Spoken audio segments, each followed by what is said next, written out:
Hola, buenos días. Mi nombre es Aaron Santana y voy a hacer la presentación de mi proyecto de TFM que se titulará Geocentrismo versus Heliocentrismo en los tratados hispanos de geografía durante la Revolución Científica. El esquema que voy a seguir de los contenidos es el siguiente. Tendremos una introducción en el que se hablará del tema, el nicho y la justificación, y las preguntas de investigación y sus objetivos. Materiales, fuentes primarias y fuentes secundarias, y también se nombrarán los métodos. Por último, se aclarará qué tipo de formato tendrá este TFM.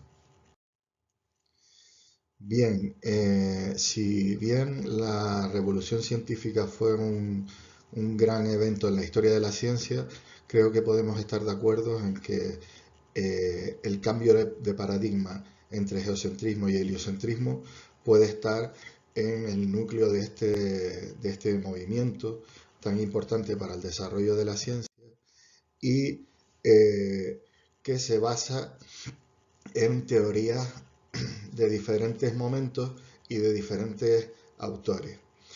Por un lado, tenemos la cosmología geocentrista de Ptolomeo y Aristóteles, o lo que sería el sistema aristotélico-tolemaico, bajo el cual se entiende la Tierra como el centro del universo y el resto de planetas tendrían unas órbitas determinadas que, que describirían una, una circunferencia alrededor de la Tierra. Y por otro lado tenemos el sistema heliocéntrico, del que Copérnico, Galileo, Kepler fueron científicos clave para que finalmente este sistema se reconociera. Y este no es otra cosa que el reconocimiento de que la Tierra está de que el Sol está en el centro del universo y la Tierra es uno de los planetas que giran a su alrededor. Es una cuestión en la que la filosofía natural se enfrenta a la religión porque el sistema aristotélico tolemaico estaba muy en línea con las sagradas escrituras de la Iglesia cristiana, y entonces el choque entre filosofía natural y religión durante la Revolución Científica es un hecho cierto y que de alguna manera se materializó en el enfrentamiento del propio Galileo con el Papa en Roma. Por otro lado, cabe señalar la relación que hay entre la cosmología y la geografía. Recordemos que la geografía es una disciplina pues bastante antigua y que ha tenido ramas como geografía matemática o geografía astronómica incluso. Entonces, desde este cambio de paradigma, geocentrismo versus heliocentrismo, vamos a considerar cómo ha sido este en el campo de la geografía y vamos a determinar esa relación examinando una serie de tratados hispanos, de tratados antiguos que se publicaron durante la Revolución Científica y que están en español.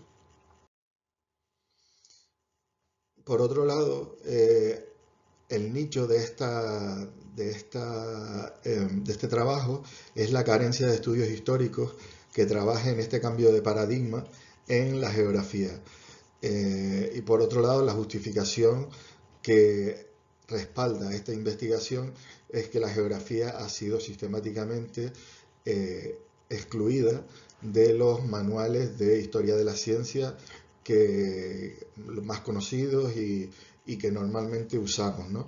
Siendo esta una ciencia, la geografía, que ya se practicaba desde la existencia de los filósofos presocráticos, y en concreto, por ejemplo, Anaximandro de Mileto, que fue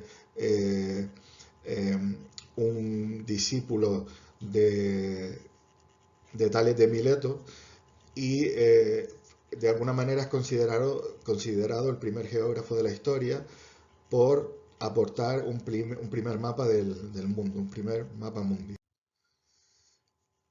En esta investigación nos enfrentamos a las siguientes preguntas: ¿a qué paradigma se adhiere, geocéntrico o heliocéntrico, cada tratado de los que vamos a analizar?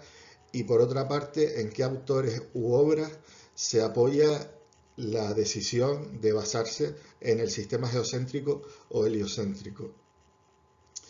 A partir de aquí se desprende un objetivo, que es analizar cómo fue la transición del geocentrismo al heliocentrismo en la geografía durante la Revolución Científica, que es básicamente lo que pone en el título de esta investigación. En cuanto a materiales, vamos a contar con una serie de fuentes primarias y una serie de fuentes secundarias.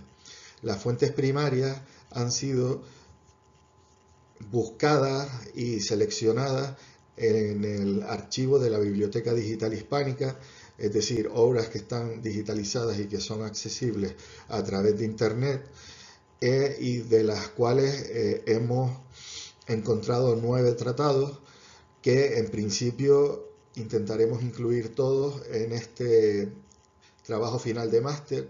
Si bien es verdad que esta cuestión aún no está cerrada, porque hay tratados que son verdaderamente extensos y bueno, solo la lectura detenida de ellos conlleva mucho tiempo, ¿no? Por otro lado, para las fuentes secundarias se han utilizado una serie de palabras clave y plataformas para recuperar pues unas listas de artículos que estén relacionados con el concepto geocéntrico o heliocéntrico, y que trabajan por tanto ese tema, ¿no? En cuanto a los métodos, el método que considero básico es el análisis de texto aquí, ¿no? Y me gustaría hacer uso de dos métodos de análisis, que son las thematic networks y el content analysis o análisis de contenido, que es incluso más conocido que el primero, y también pues aspirar, ¿no?, a coger soltura a la hora de aplicar este método. Por otro lado, se generará la crítica de fuentes, que hemos visto en el último tema de la asignatura que hemos dado hasta ahora, en la que se obtendrán una serie de características respecto a la fuente y respecto a los autores, que es lo que busca un poco esta crítica de fuentes. Por un lado, la veracidad y la fiabilidad de sus contenidos, ¿no? Y también un poco conocer los autores, qué intención tuvieron al escribir esta tal fuente, ¿no?, una fuente concreta que se analice. Y bueno, creo que esto enriquecerá mucho el análisis de los textos antedichos. Por último, simplemente comentar que este formato se desarrollará, que este TFM se desarrollará en formato de artículo científico, y que sería interesante publicarlo en alguna revista de historia de la ciencia, y aquí pongo 3 ejemplos de artículos de historia de la ciencia, de artículos científicos, en 3 de las revistas de cabecera, o 3 revistas que son importantes en este campo. Sobre todo la primera y la segunda, Joule y ISIS, son revistas pues con reconocimiento dentro del campo de la historia de la ciencia.